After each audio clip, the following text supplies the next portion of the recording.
Cooper comes up, hits it. Yeah! Oh my God! What a goal! What a goal by McFadden!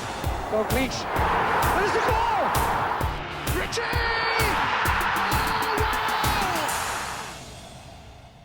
Hello and welcome to Hampden Park, the museum here at the National Stadium. Pleased to say I'm joined by Roy Aitken for the latest edition of the official Scotland podcast. Roy, hope you're well. Thanks for joining us. Thanks, yeah, good to be here. We're going to take you in a bit of a trip down memory lane. I'm sure you've got some very interesting stories to share with us. So let me start by going back to the beginning. You grew up in Ardrossan. Yes. What's football like for you then as a boy? What are your first memories of playing or watching the game? To be honest, I didn't start playing competitive until I got to secondary school, which was St Andrews. My primary school didn't really have a school team. So we played in the playground, played with your mates around the park.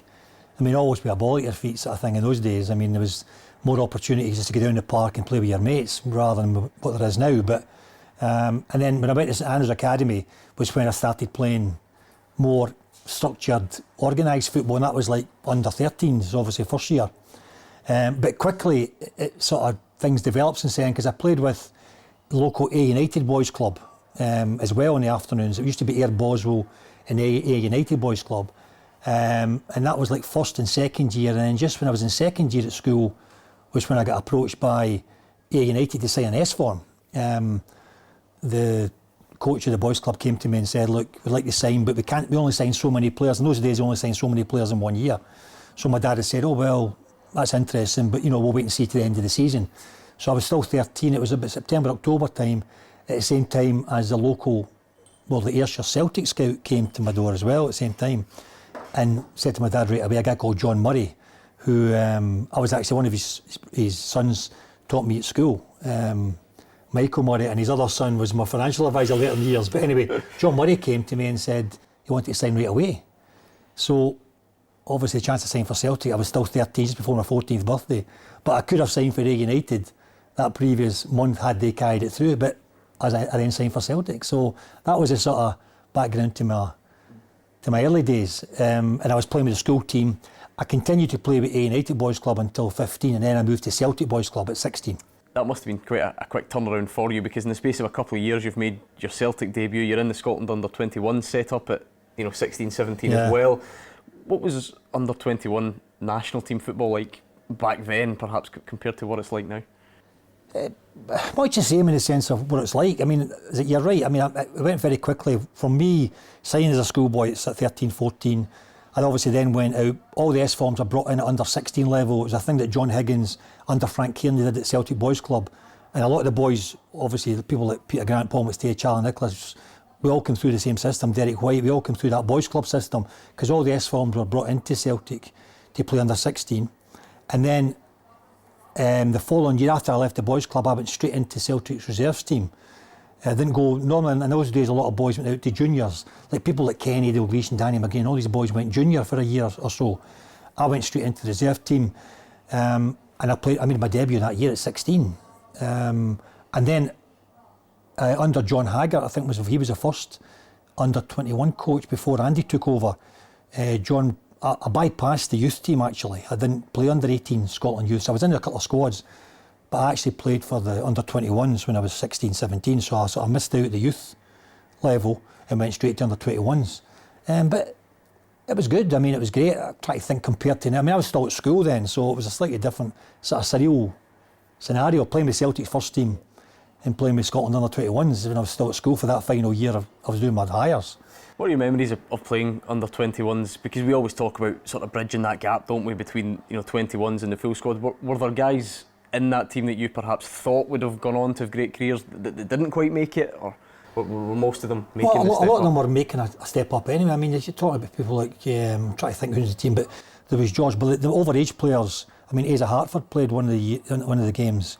Archie Gemmell actually came back in and played one of the overage at that time. So they brought in two overage players at that time for the under-21s, because it was sort of breaking between under-23s. That sort of had gone, under-21s were just starting.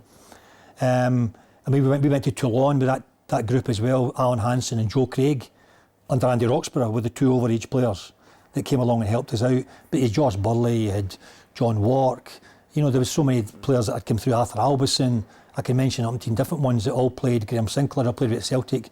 Tommy Burns was in that team as well. George McCluskey was in and around that team. You know, there's quite a lot of the Celtic boys that I was with as well that played for the Scotland under-21s. You need to go through the list to have a look at it. But it was a great upbringing in the sense that, you know, I was playing, as I usually did I was playing above my age group. But for me, it was a great development for me in the sense of playing with these guys who are playing regular first-team football with their top clubs, both in England and in Scotland. And there's that Toulon tournament that Andy was in charge of. It was a great experience at that stage. I was only 18, but I was able to gain experience to take me on further for my debut. And well, that's that. The Scotland debut comes 1979. 79, I think yeah. Jock Stein, your Celtic manager, gives you the debut. Yeah. What do you remember about that occasion? It was a Peru game, wasn't it? Yeah. Again, it's just you're in the squad. You're always waiting for the call up, and then you get the chance to play in the game. It's always your ambition to play national team. So, you know, I've been in a few squads up to then. Obviously, been in other 21s, but been in the first team squads. And then you just get your chance to go and play the game. You do your best, the best you can. I mean, my early part of my career with Scotland actually was in and out of team a lot. I mean, after my debut, over that first 4 or 5 years, I was virtually in every squad. But I was playing between like centre back and central mid for Celtic. So at centre back, you had like the McLeish and Miller, you had Neri, you had Hansen, you had all these guys who were playing regularly for their clubs. And I was probably just fitting in and around that at the time because I played most of my Scotland games in central mid.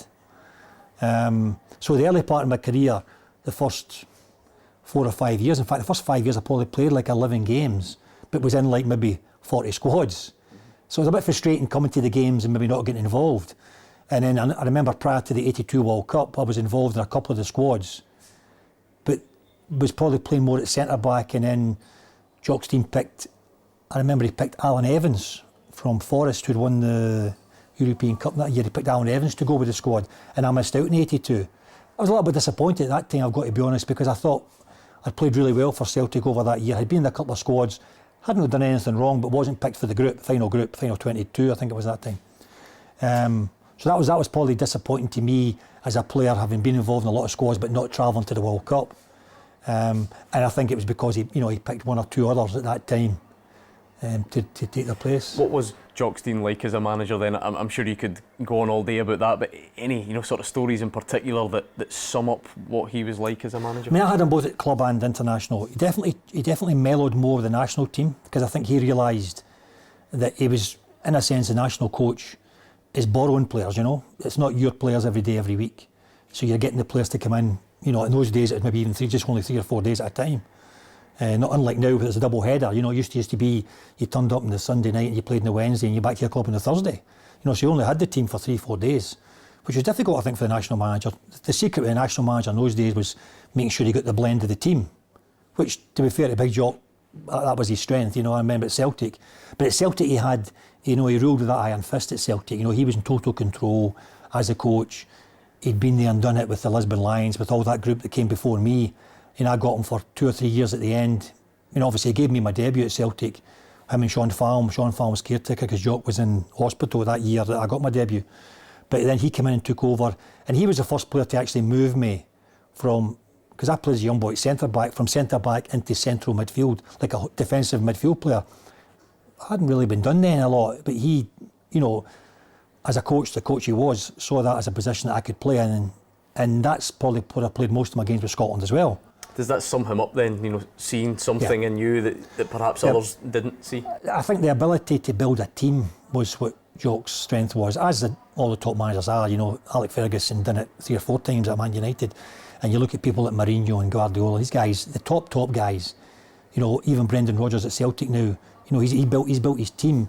It's not always, you would say, I don't disrespectfully saying it's the 11 most talented players. It's about having a group of players and building the team around each individual, and knowing, for example, my strengths, knowing Tommy Burns' strengths or Paul McStay's strengths or other Graham Souness. I played loads of games with Graham in the middle of the park. So good coaches tend to build teams with, knowing exactly the strengths of each player. And there's a secret to that, and that's, as I say, not always the 11 most talented individuals, but it's building that strong team, strong unit that each individual compensates each other. And Jock was a master at that, Now, you had established yourself as a Scotland player by the time that tragic night in Cardiff rolls around. How do you reflect on that night? I know, some people talk about it and almost there's a kind of numbness there. They can't remember because of the shock. How do you obviously, reflect? as I said before, my career from 79 to 85, I'd played like 5 games and been in every squad, I played 11 games or something, which every squad. And then Fergie came on with, Ferguson had come on with Big Jock. And I remember it was prior to the Rouse Cup game, 85. I'm going back a little bit before the Cardiff one. But I get pulled into the team to play myself and Graham in the middle of the park. One of Richard Gough scored the winner, 85 Rouse Cup. And that was a sort of turning point for me. Now, I think Alex Ferguson probably had a bit of a, I would say, influence on that as well at that time, because I'd been in a lot of squads with Jock. He hadn't really picked me a lot of times. I was always about the place, but then I get pushed into the team at that day in the Rouse Cup. And I never really was out of the team after that.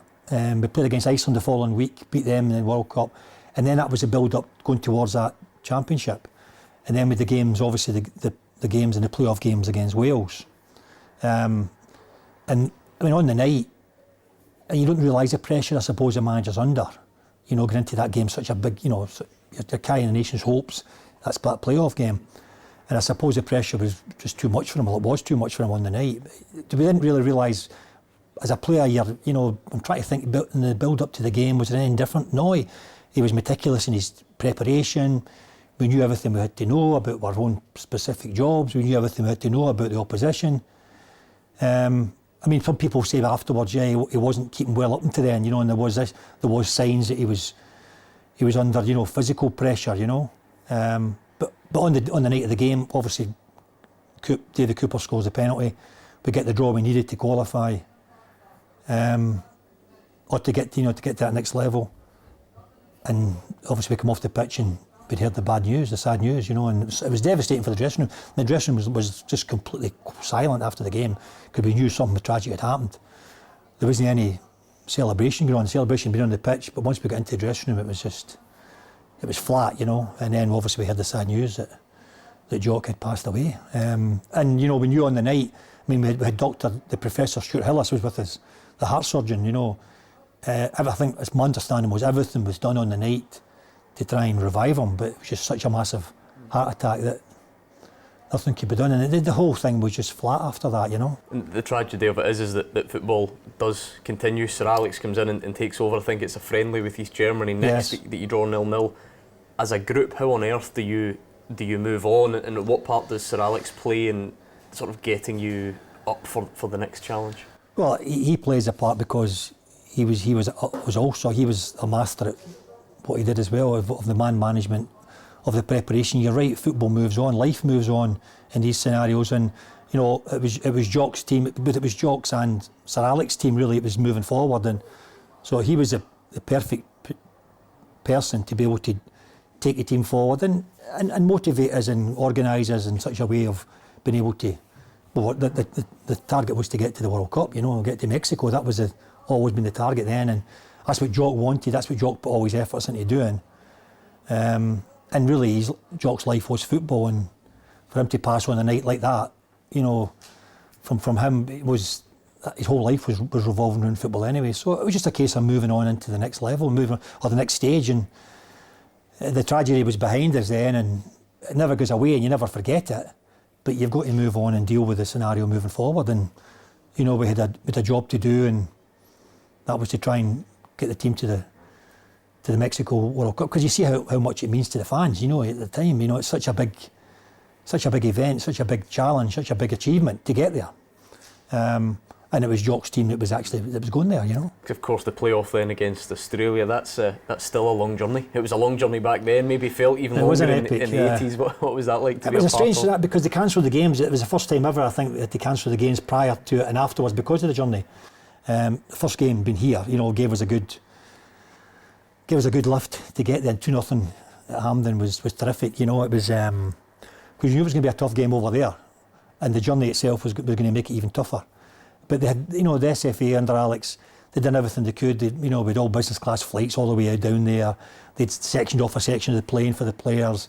They made it as comfortable as possible over the 2 games, to get there.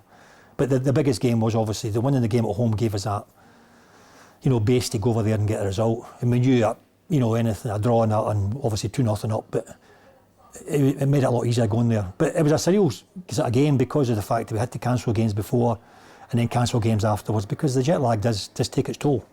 Ultimately then the World Cup rolls around, and at this point I'm going to produce this picture here from the archives. You've pulled that out the museum. I might have this one at home actually, I'm not sure. You can talk us through this then. I can see you've put the football boots to one side, you're in the recording studio.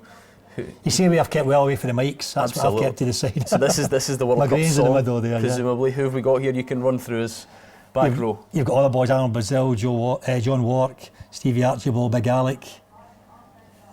That's the singer, isn't it? I think it must be. That's the singer. I'm looking at the sunglasses. There's Big Ruffy there, Frankie Gray, Wally, Kenny in the corner. I'm trying to think who's in it. Is that shy Gordon Strachan with his head down in the front Gordon row? down there, isn't it? Yeah. Hazy Hartford is that there? Hazy in the corner.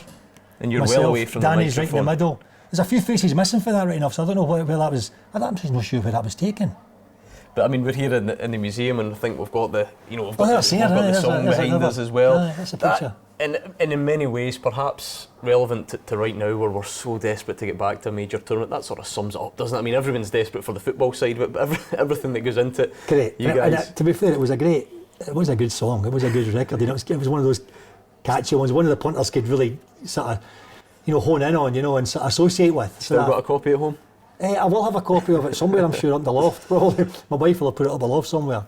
And now you scored your first and only goal for Scotland in the lead up to that. Kenny's 100th cap. That was Romania, wasn't it? Kenny's 100th cap. Talk us through the goal then for those who can't remember it. If I remember rightly, it was a cross from, maybe it might have been Morris Malpass down the left, crossed it into the middle, and Goffey just nodded it back into my path. I'd come into the box just for the edge for the midfield position and sort of hit it on the half volley into the corner. A special feeling scoring for your country? Yeah, it was. I mean, as I say, only scored the one.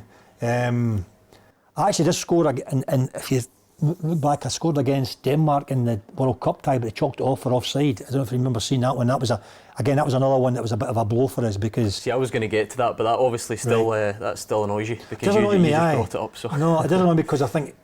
Look, if VAR was here now, they're giving us a goal, but because I think they gave against Charlie, who was away in an offside position, away in the wing or something.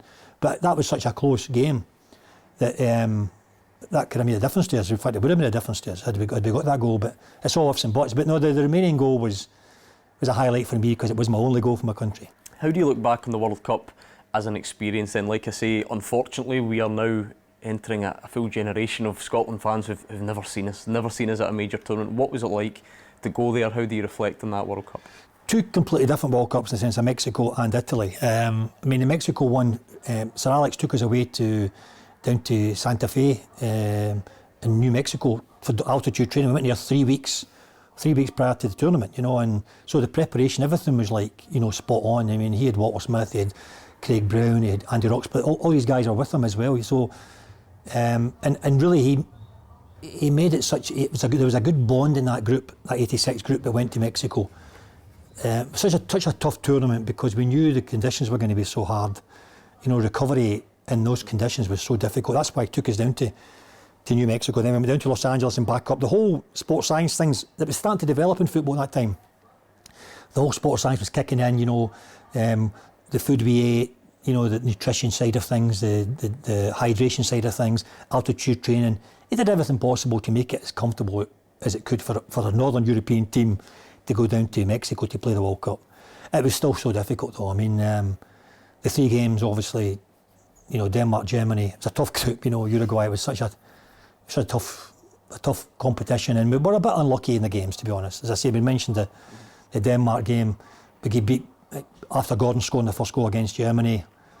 We lost 2-1, and then the last game was a disaster because the whole game was flat. In fact, if I remember, statistically in that game, the ball was in play something like 32 minutes of the 90 because the referee made that big decision early doors in the game. Now, I don't think it really helped us overall, to be honest, sending the boy off, because after that he gave them everything. Every little decision went their way. There were time wasting from start to finish, and to try and score a goal, it was difficult, because they were so well organised. We talk about football having changed in terms of the physical nature of the game, what players do, what players get away with. When you look back at some of the the antics that night. How do you remember that? Well, obviously it was a shocking tackle in the first place on Gordon, but you know, it was just after that, the time wasting, the play acting, the gamesmanship was ridiculous, you know, and it was really frustrating on the pitch because it was a stop-start game. You know, you just couldn't get into any rhythm. We made a couple of chances. We did make a couple of chances in the game that we could have won the match and qualified, but in typical Scottish fashion, we didn't, you know. You get so close but so far, you know. But in those days, you know, we were getting regular to the World Cup finals, you know, every year. But the Mexico one was a tough World Cup physically, you know, even all the preparation, and there wasn't any glamour around it because it was pretty much bread and butter accommodation and training and games, you know. It was full on physically. The Italian World Cup was slightly different because Andy being Andy, who made me captain of the team obviously before that as well. I was captain leading up to Italy. But he wanted to make sure that everything was done for the players and it was a really high level of preparation, high level of accommodation, that everything was really meticulous under Andy, you know, as far as preparation. And again, you know, he took the team to the World Cup finals and we were a bit unlucky again, you know, in Italy as well with the games, you know, as to how the games went. Obviously the first game caught us by surprise in the sense of Costa Rica, you know, obviously seen Costa Rica recently and I watched a few of the highlights. How we didn't win that game on that night, there was chances missed that we probably wouldn't miss again, you know, but we didn't. We then had to follow it up by beating Sweden and then it was left to Brazil at the end. But you know, what would you say, the facility we stayed in, the training ground, the Italian World Cup was fantastic in the sense of it was such a glamour tournament, you know. Not taking away from Mexico. Mexico was fantastic, it was a World Cup, but Italy for me just had that little edge as far as the whole of football was concerned. When Andy comes in and makes you captain, how does that come about? I mean, is that a phone call? Is it a training, a face-to-face? Can you remember the moment? Face-to-face, because I know there was he had a few options at the time, obviously. There was a few guys in contention for that, you know, because people in the team, like Sir Woolley and Greg Goffey and a few others who were probably captains of that team as well at that time. But Andy just pulled me aside and I had a good relationship with Andy way back in the under-21s, obviously. He was with us in Mexico as well. He just pulled me aside and said, look, I'm going to make you team captain. And it was a great honour for me, you know, at that time, because I had captained the team a few times before that, obviously. But to be made the team captain, then that's a bit like Alex done now with Andy Robertson. You know, he's made him team captain. Brownie was that before. Others have been in that bit in the past. But it gives you that so much stability. It gives you, the manager's got confidence in you to be the leader of the group, you know, and to be his sort of leader within the group itself, you know. And there's other responsibilities come with that regarding press and other things. You're set to a higher standard as well in the sense of how you go about your business. So does that feel different then when you go out onto the pitch for the first time? I think with the permanent captaincy it was a 0-0 draw against Ireland away. Do you feel different that night? We were all right, okay, I'm the captain of the team now. No, I didn't necessarily feel different on the pitch. Psychologically, maybe you feel different. Because I'd been captain for Celtic many times before, and I just took the captain's role in its stride in the sense of I didn't feel any different whether I was or whether I wasn't in a sense. But it was a pride. From the pride point of view, it was obviously a great position to be in. But I still dealt with the game. My job was to get the best out of myself and others around me, you know. And even if I wasn't doing well myself, or make sure others around me are pulling their part, or playing their part. But the team was full of great players, you know. So although I was the team captain, there was others in the team that took responsibility on the pitch, you know. But it was great to be honoured in that way, and it's something that I'll always treasure. And then especially at the World Cup, because not a lot of Scottish players have had that privilege of leading the nation out at a World Cup as captain. That must have been particularly. And that's what was slightly different as well, because that maybe where more responsibility was for the captain as well off the pitch. I mean, if Andy wanted any information getting back to the players, or Craig Brown wanted any information, they would come to me and I would gather, you know, sit with the boys or talk to the boys in a casual way, getting information across. There was press every single day virtually in the World Cup, so that was another thing the captain, Andy wanted me to be there at nearly every day with the press, talking about the game ahead, talking about the group, along with some other players, but I was virtually there every day. So that was a slight different, you know, scenario when you go to a tournament being the captain. There's a bit more responsibility, not just on the pitch, but that responsibility off it as well, to be the sort of link between him and the group. You know, I mean, assistant managers do that a lot as well, but the assistant managers will probably come and maybe link with myself as a captain of the team, you know, and even talking through training scenarios, or how's the boys feeling, you know, how's their fitness, how's, you know, how they feel about the training, just that kind of scenario, in the sense of just to fine tune certain things. Now, I mean, I dare say Andy Robertson has to deal with different challenges. We know the game's evolved and there are various things that are different, but a lot of it will be the same. Yeah. What type of advice would you give him? What type of challenges will he face? I think he'll take it in his stride, because I think he's a mature character. I mean, and obviously Alec knows that. Alec wants somebody there that he knows he can rely on game in and game out, which he'll have in Andy, you know, and he's proven that both at club and international level now. And obviously Alec feels that, I don't know Andy that well, but Alec feels, and I see Gordon Strachan talking highly of him as well, guys that have worked with him, that he's the type of personality that can go into a dressing room, onto a training pitch, and, you know, have an influence and give the manager, because that'll be Alec's link between him and Alex speaks to all players anyway. I know that, I've worked with Alec myself, but he'll put a lot of trust in Andy coming back to him and giving him information on the mood of the group, you know, the fitness levels of the group, if the group are feeling a little bit jaded or whatever, just that little bits of information that will come along. And obviously he knows he can handle the press as well, so when it comes to dealing with the press on a weekly or daily basis, then he can deal with that. But, you know, he's a player who's come through the tougher way in football. You know, he got his setback, has bounced back quickly, but that shows character for him. It shows that he's got, you know, big personality, big character. He's a terrific footballer. You know, he's a fantastic player. But, you know, people that have worked with him are a better judge than I am. I can only look at it from the outside looking in. But when I see people like Gordon Strachan and Alan McLeish, you know, saying, and obviously Klopp from Liverpool, saying how strong a character he is, that will stand him in great stead when it comes to dealing with situations that will happen both on the pitch and off the pitch. We spoke about Jock, Stein earlier on, and then you mentioned, you know, Andy Roxburgh coming in, making you captain. What type of manager was he? What type of man was he? Andy was very organised, very structured in everything he did. Him and Craig Brown, you know, really meticulous, and probably maybe to a point that some people didn't particularly enjoy it. You know what I mean? That side of it. For me, I had no problem with Andy, no problem with Craig. I thought they both done a terrific job. In fact, Craig went on again. You know, both of them teams qualifying for the latter stages and competitions and the finals themselves. So again, you've got to judge them on their results. And they were both able to build teams. Andy built a strong team in Italy. Craig done it after that. Strong teams, 94, 98. Am I right in saying that? Yeah. So, and then Craig done the European Championships as well. Craig had the team. I'm trying to think. I was after me. I left by that time because after Italy, I more or less retired. Mm-hmm. But as far as Andy was concerned, he done everything to the fine tuning and all the small little things. They call it marginal gains now. They call it this new term in it, the aggregate of marginal gains, which is all the small things you do like hydration and nutrition and sports science. This is sports science technology.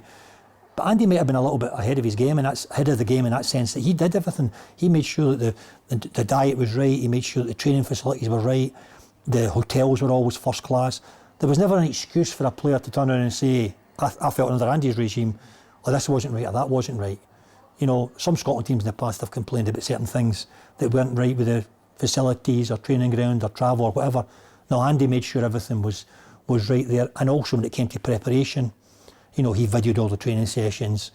He would go through meticulously the opposition and our strengths as well. And nothing was left to chance. I never thought any game that we were unsure. So as a manager, that's more a head coach at that time, what more can you do? He prepared the team well. He gave us all the information, and it was up to the players then to go on the pitch and do the business. And it was up to him to pick the best possible team. And it proved by his results that he did. He got us to the latter stages. And you know, the memorable games are the France game out here, Cyprus over in Cyprus. The qualification to that Italy was tough. You know, there's some memorable games there. You know, and then going to Italy itself. You know, I think we performed. The first game was disappointing, but I think against Sweden and against Brazil, the team performed really, really well and was unlucky not to qualify. Away from the major tournaments, I think you mentioned that earlier on, Richard Goff's goal. You have a win against England in your international career. That must feel great? No, You see great. what it means to the fans? Is it Great. That the was same to be involved? and it was a big turn. As I say, it was a big turning point for me, that game, because I came into the team. As I said, Fergie had come on. Alec Ferguson had come on with Jock, and I felt that was an influence. And he put me in that position and gave me a specific role on the day. I was up against Brian Robson that day, and my job was to nullify him and then get myself into the game. When we get the ball, so it was fairly, he knew exactly what he wanted, but getting that result was fantastic. Beating England at Hampden, it's the only victory I had over England, so it was it was nice to get, and it was a stepping stone for me. It was a chance for me to push on, which I did with my international career, and over the first 5-6 years I got 11 caps, and over the next 5-6 years I got 40 odd, so it was a definite change for me. But that was a great game. Yeah, it was a great atmosphere that day. I remember the Rouse Cup that day. It was a wet day at Hampden, but that always adds a bit, doesn't it? It does add a bit. Aye. It was the crowd were on fire. It was good, and what a good team, and I played with some great players. I thoroughly enjoyed playing with Graham over the years. Could you pick one? If someone put you in the spot and sort of I wouldn't pick one, no, but I could pick a few. Dalglish was brilliant, because I played with him at Celtic as well for a few years. But Kenny could turn the game out of nothing, and Danny for me was the epitome of any international or club player. Just consistency from day one to, every game he played the same, and you wondered how he could do it, but he just kept that level, top level performance. Graham was a fantastic player. Graham Souness was somebody. I played a lot of games beside him in the central of the park, but he always took the ball. If you're in difficulty, Graham always wanted it. He was always there to help. He was a great captain as well, because he took responsibility, and he also made sure others around him were organised and took responsibility. You think of so many other players. Little Gordon was fantastic as well. McLeish and Miller behind. Davy Neary came in, then you had Jim Leighton, Andy Gorham in goals. Maurice Malpas played a lot of games at left back. I don't want to miss out people. David Cooper played left wing. When I first came into the team, John Robertson was in the team. When I came in as a boy, as a winger, John Robertson was a great player way back when he's Nottingham Forest days. Then Coop came into the side. McAvenny and Mo and Charlie up front. So many great players over the years. It's difficult to actually. Paul Sturrock, Mark McGee. There's so many boys you played with over the years. But the Dalglish and Souness and McGrain, for me, were three of the best that Scotland's ever produced in my time. And I had the pleasure and privilege to play with them all. So. Maybe it's a bit easier for this question then. Who would be, because you played in so many memorable games, who would be the opponent when you lined up for Scotland that you thought, wow, he was the best, he was the toughest I came up against? In international games, Robson for England was a tough opponent. He was box to box, so much energy, could do everything really. He was, and I played against him for Man United as well, with Celtic a couple of times, and others. I remember that Danish team. They had Laudrup, Elkier and Anderson, and they were, top players. Over the years, there's been so many other players you think back in, that you play against. Glenn Hoddle when he played with England as well, and a lot of times played against him a few times. Fantastic, these are fantastic top international players, but there's so many that we really need to think about that longer. Also, when I went into games, I always felt, in those days with Scotland as well, you had respect for the opposition. It was always about trying to get your own game right, and we always felt with those teams that we had, if we got it right on the day, we had a chance of winning the games, with those players in the team and those quality players. So a lot of the concentration was on, your opposition and making sure you get up against them and stop them playing, but it was also about your own team. I was looking at some of the stats from your Scotland career, and I particularly like this one. So 57 caps, just the 2 yellow cards. Now, as a defensive player, there are a couple of things. So you're saying just the 2? You're surprised at that? A couple of options spring to mind. Either football was very different back then, or you were just that well behaved. Which is it? The second one, I was that well behaved. That's interesting. 2 yellow cards. Yeah, again, a lot of occasions, because you're captain of a country as well, and this does have an effect. You maybe get away with a little bit more in a game. You maybe get away with a first or second foul in a game. Well, with being the captain. Because the referees are always wanting to speak to you as a captain as well. So possibly that had a little bearing on it. Because I was a defensive-minded player, I did go into tackles. There wasn't many tackles that I drew out of. So you do tend to pick up yellow cards. There's probably a lot more players that played those kind of games, or those amount of games, and picked up a lot more yellow cards. So why I don't know. It could have been the fact that maybe I was captain for a lot of those games, and maybe I get away with one or two things more than maybe some other players would have at that time, you know. And but no, that's the only reason I can think of. I think it was well behaved. I don't mind. I'll say it if you want. So the final appearance comes 1991, a 1-0 defeat to Romania. What's it like when the international career comes to an end? Well, I'd actually brought it to an end. I'd actually said to Andy after the World Cup in 1990, I said, look, because I was at Newcastle at that time. I'd left Celtic just before the World Cup and was at Newcastle, and I said to Andy after Italy, I said, look, you know, I've done a bit of some great young players coming through now, more players. I'm here. I'm not going to retire, but I'm here if you need me. You know, if you really need us. But I'm going to take a step back and concentrate on club football. I was now, I think, 31, 32. Probably not that old, really. I probably could have played a bit longer, but I just felt it was time for me to sort of step back and take charge of and plus spend more time with the family, because with the international team and European games, you're away virtually every week. Trips here, 3 days there, 4 days there. I thought, now it's time to spend more time with the family. So I said to him, I'll step back. So I'd play my time at Newcastle, be there for a year and a half. I came back up to St Mirren under Davy Hay, pardon me, before I went to Aberdeen. This would be 91, 92, was it? Yeah. And there was I think it was a shortage of players. I said I think it was an injury situation. Andy called me in and said, look, would you come and sit on the bench for me in this game? And if needed, you know, maybe bring you on. I said, oh, I said, sure. I said, if you need that, then. And I remember going to that Romanian game and we lost 1-0. I think was it Hadji scored the winner, I think. I think you're right. Certainly it was 1-0. Yeah. It was a tight game again, so it was a disappointing result. But I come on in the last 25 minutes or something. Is that right? Mm-hmm. I think something like that. In fact, I don't know if I was at St Mirren. I don't know if there's any other St Mirren players played the national team since then, to be honest. Now you're there's an interesting one for you. I might be one of the last St Mirren players to actually play national. Nothing against St Mirren, but I might be one of the last players to play the national team. So that was that. And then I stepped back from there and never went back in since then. So I really basically came out of sort of retirement in a sense to help him out in that game. But I had made it clear that I would have done that if needed. And it was needed for that night. And unfortunately we didn't win the game. But I'd already sort of committed myself to finishing. You know, look.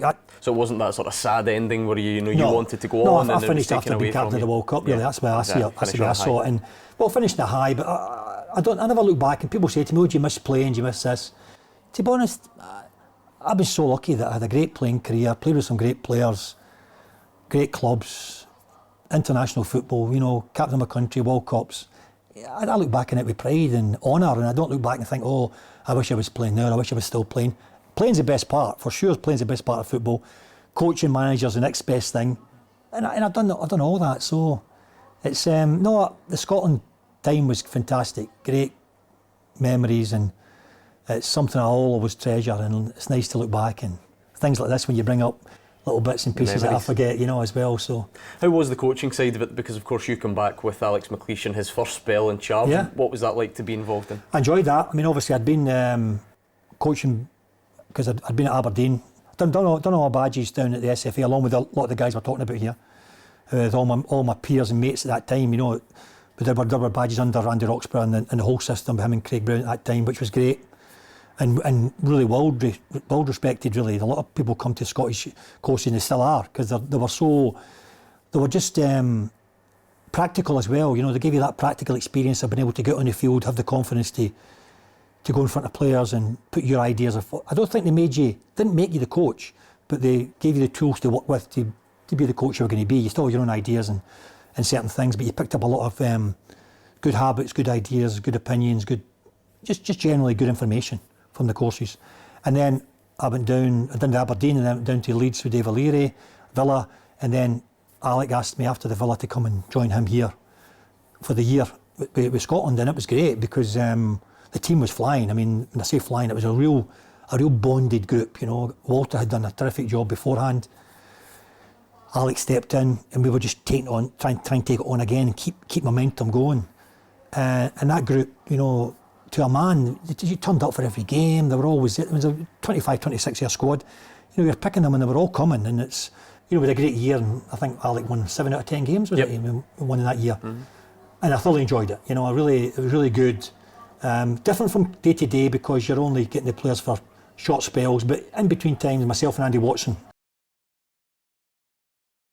the games, we'd watch players, we'd go and visit training grounds, that kind of stuff. So it was pretty full on as well.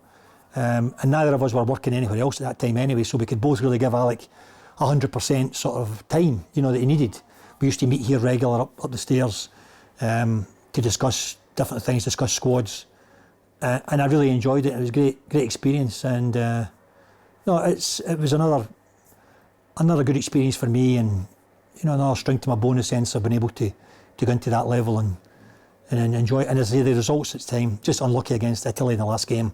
Got so close, beating the French. And what are your memories of that night in Paris on the previous edition of this podcast? We've had James's own take on it. I mean, what's yours? Because you must have a very different perspective on that night. Well, we went to the game, making sure we were going to be hard to play against, so it was a really solid looking team. If I remember, it was a pretty strong, pretty tight formation, but we always had somebody like McFadden, who on his game can do something out of the ordinary. That's the thing. He's a special player for the point of view of match winner, and he showed that right throughout his career, especially with Scotland. I mean, he scored some unbelievable goals. And on the night, when the ball fell to him, he was probably the only one on that pitch that would see the goalkeeper just off his line a little bit and have a go at it, and he caught it great and right in the top corner. And I remember after the game, we get the police escort down the Champs-Élysées back to the airport. I mean, the place, it was just, that's the place was empty, and with this police escort driving us back to the centre of France to get to the Paris Charles de Gaulle airport. And, on the night, having won the game, having known it was a massive boost to try and get to the finals, just a terrific experience, and the one that you can't really, it's difficult to explain to people the feeling of the night, but, to beat one of the world's best teams in such a way, with such a fantastic goal, such an important 3 points, and, then be like giving the police escort back to the airport, a lap of honour through France in a sense, Of course, that campaign comes with so much joy, but then so much frustration and disappointment as well, particularly if you think Georgia and Italy, those were the two biggest frustrations. How do you reflect on those? Georgia was disappointing because we were good enough to go there and win. We didn't play on the night. Definitely should have won the game, or should have been able to take something from the Georgian game, and that was the one that set us back. It then goes down to the Italian game, but all the games here at Hampden. I mean, the atmosphere on every one of those games, it was special at that time. If you think back to it, the mood, you couldn't get a ticket for the games, and the Ukraine game and.